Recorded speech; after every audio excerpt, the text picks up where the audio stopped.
The second word from the cross, it is a universal feature of human societies that there are hierarchies. There are always those at the top who are successful, and at the bottom, those who have failed.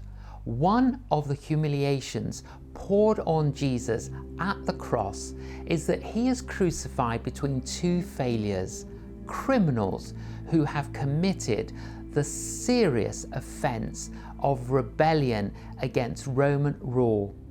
It is a calculated insult on the part of the authorities who say what they think someone who claims to be a king.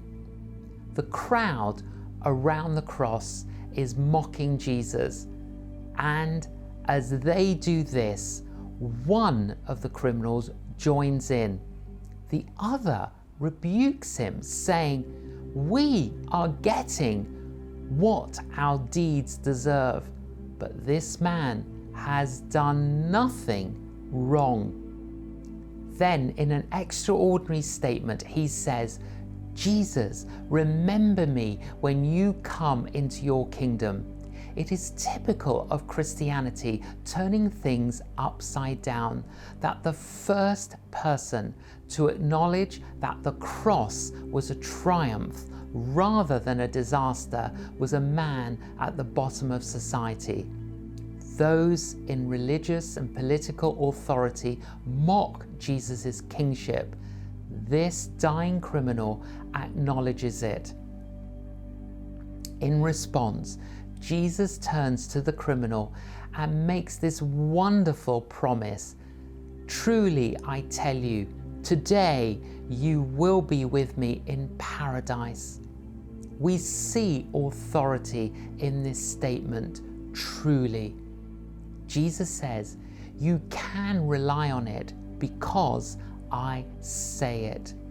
What Jesus is saying is not just the sort of wishful, hollow words of hope that we hear in hospital wards, such as, "Don't worry, you'll soon be out of here." It is the most trustworthy of promises. At the cross, Jesus becomes the ultimate victim, suffering in the place of people. Yet although he loses almost everything on the cross, one thing he retains is his authority. He remains the Lord, and as such, he is able to make promises. And what a promise it is. "Truly, I tell you, today you will be with me in paradise."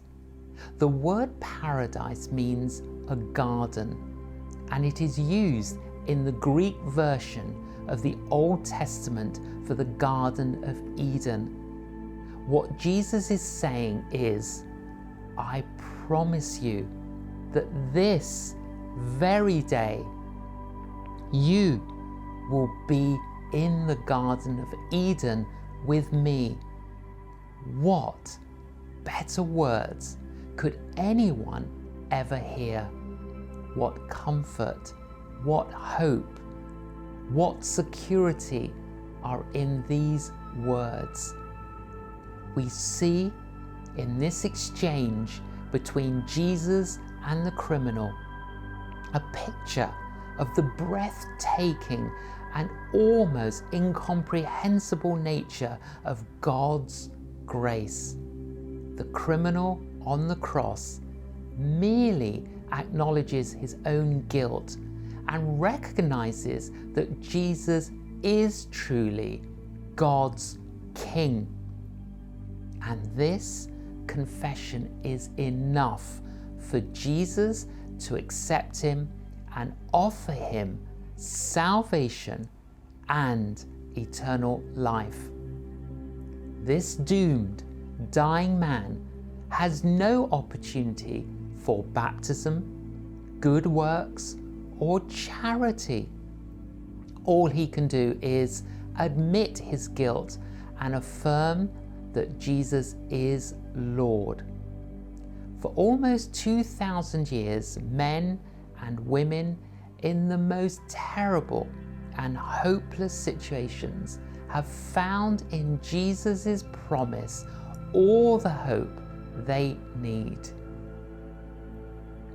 Ponder this: Jesus Christ is the same yesterday, today, and forever. A prayer.